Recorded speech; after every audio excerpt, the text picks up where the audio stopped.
Hey everybody, Kenny with Ugly Tent. Welcome to Basic Wilderness Survival. This is Lesson 1, Shelters.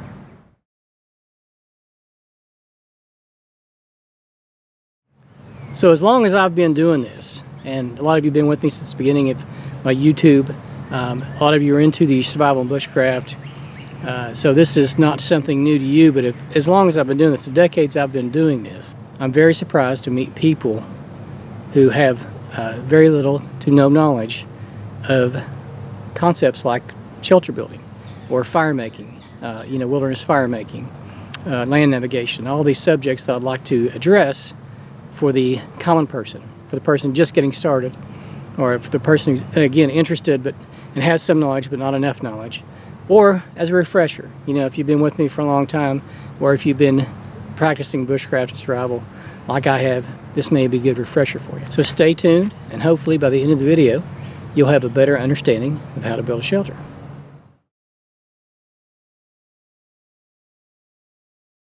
So first thing we'll do is lay out the gear that we're going to use today.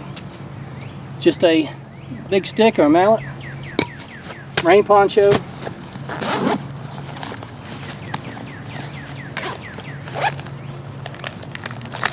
and emergency blanket, grabber blanket,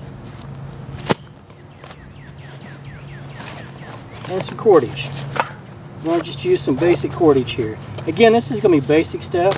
This isn't going to be anything that you may not already have, or anything that's going to be too expensive, that you might not want to go out and buy a full kit just to get started in the bushcraft. So we're going to take a look at these items first. Alright, first let's talk about a shelter. The basic concept of a shelter, according to the military, is anything that covers your body, creates a microclimate, or keeps your core temperature where it needs to be. So, clothing is your number one shelter device. Your clothing, dress appropriately for the weather, and that's your first layer of shelter. So on top of your jacket, on top of your, if winter gear in the wintertime, whatever you're wearing, you might add another layer like this rain poncho. This is a really good shelter system because you can wear it, or you can use it to build a shelter to sleep under, or to hunker down under while the weather's bad, or to build to where you can put a fire next to it and, again, warm up your microclimate to help warm up your body, yourself, or someone else. This is something we learn in search and rescue, is how to build a small shelter to warm up the patient before you move them.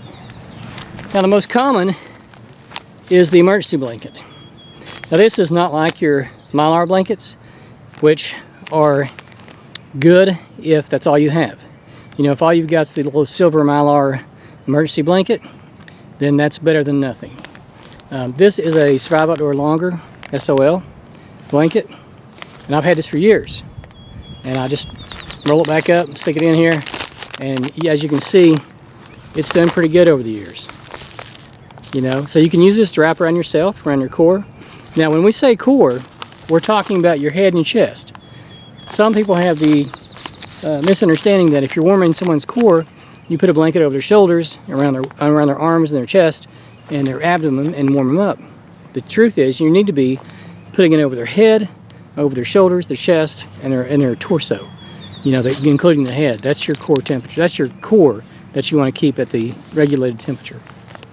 So what I'm going to recommend to you is a grabber blanket. This is something it's a durable blanket. It's lightweight, it's reflective. I use the green, you can get it in orange. Fold it like this, you can stick it in the back of your pack and up against your back, and you'll never know it's in there. You can roll it up, put it underneath. There's all kinds of different ways that you can use this. What I'm going to show you today is a simple way to set this up. Okay, so I don't want you to overthink this, right? We're going to make this easy. So we're just going to unroll it, unfold it.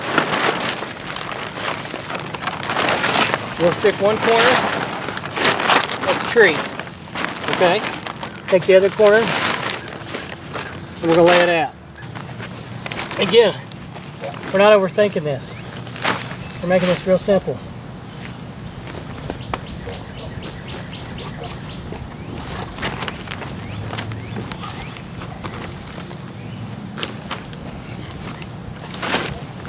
I'm gonna put some gear on it so it doesn't blow away. Now, next, we're gonna need a couple of really basic tent stakes. I'm using the cheapest of the cheapy here to show you that you don't have to spend a lot of money on gear. So after you've got it laid out, stick a tent stake through it. You might see you don't have to pound it in, it's already in there. Now, here's the trick.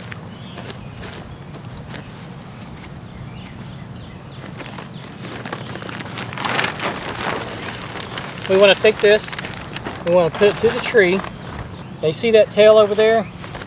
See how this corner's touching the ground? If we take it too high and we get that off the ground, it's not going to work as well. But you don't want it so low that you can't get in it. So to find that happy medium, you're going to find out where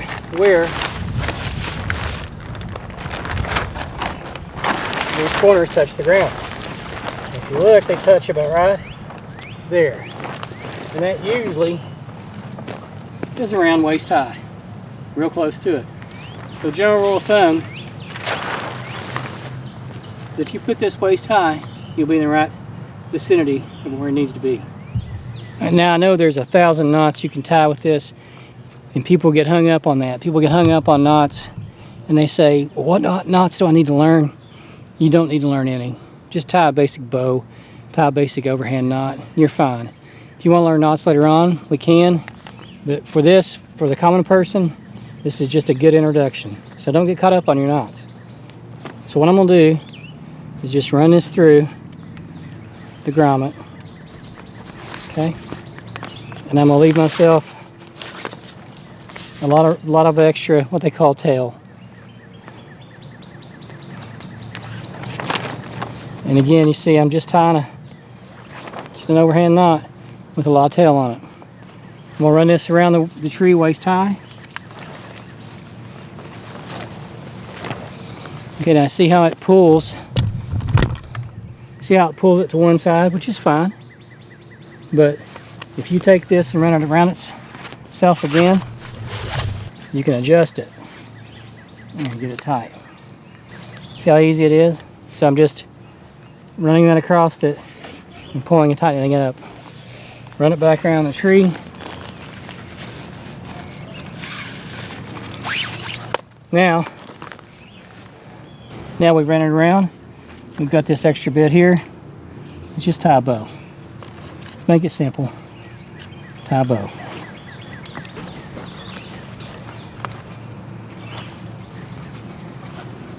That's all there is to it. Nothing fancy. We'll learn fancy later on, but we know it's there, it's secure, we're good to go. It takes minimal time, minimal effort, minimal memory. So remember, in an emergency situation, you're going to act to the level of training that you have. And if all you can remember is how to tie a bow, then that's what you want to go with. You don't want to have to worry about if you're freezing to death, or if something's happened, you're injured or someone's injured, you need to help them. You don't have to worry about what not to tie. Tie a bow and be done with it and go on. This is literally taking 30 seconds. Peg that in, tie that up. Now, bring this over here, stretch it out, take one of these cheap stakes,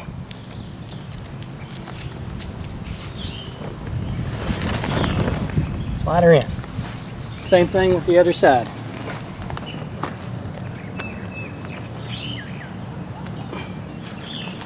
And just like that, we have a basic survival shelter. And this is just big enough for us to get underneath.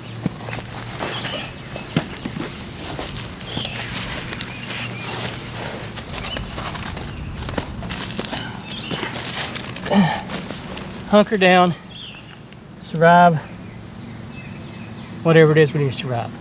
The weather, the injury, whatever it is.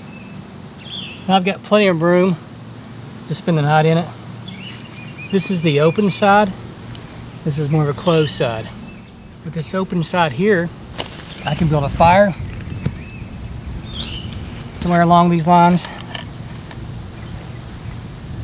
Maybe a little farther out. Small fire. About right there. and that will create a lot of warmth, a lot of heat circulating through the shelter. So this is what we want, and you saw how easy it was. So this literally took, what, a minute to build? This is all you need to know for basic survival. This right here could save your life or save someone else's life. This can be fun camping. This can be survival camping, which is great practice and a great way for you to leave your comfort zone. You know, in this life we're often way too comfortable. Everything's at our fingertips. We forget what it's like to be uncomfortable. Now this is called a plow point shelter. So we're going to do the same thing with a rain poncho. Instead of showing you step by step, I'm going to show you how quickly I can put it up without stopping to instruct.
Alright, so once I'm out of the elements, get myself warm, safe, dry, whatever it takes,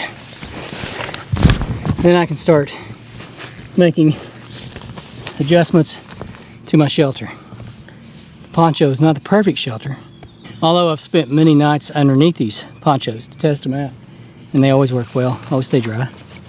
And you can watch the videos, you know, all the videos I've done over the years with ponchos, alpha tent, just making shelters with them, A-frames, all kinds of different shelters.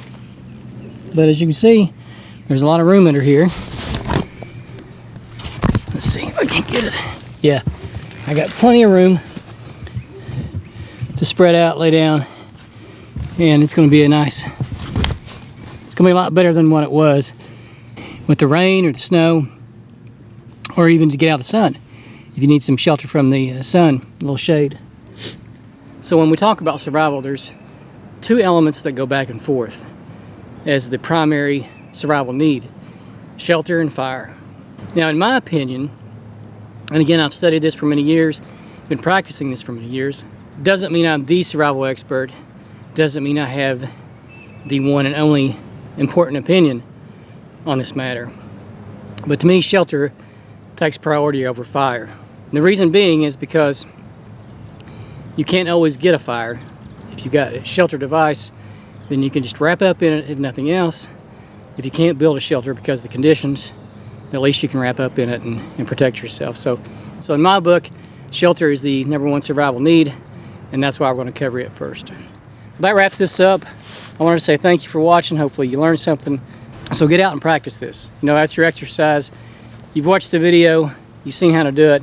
Now get out and try it yourself. Whether you're 8 or 88, this is a really good shelter to practice on. This is your baby steps to getting into wilderness survival.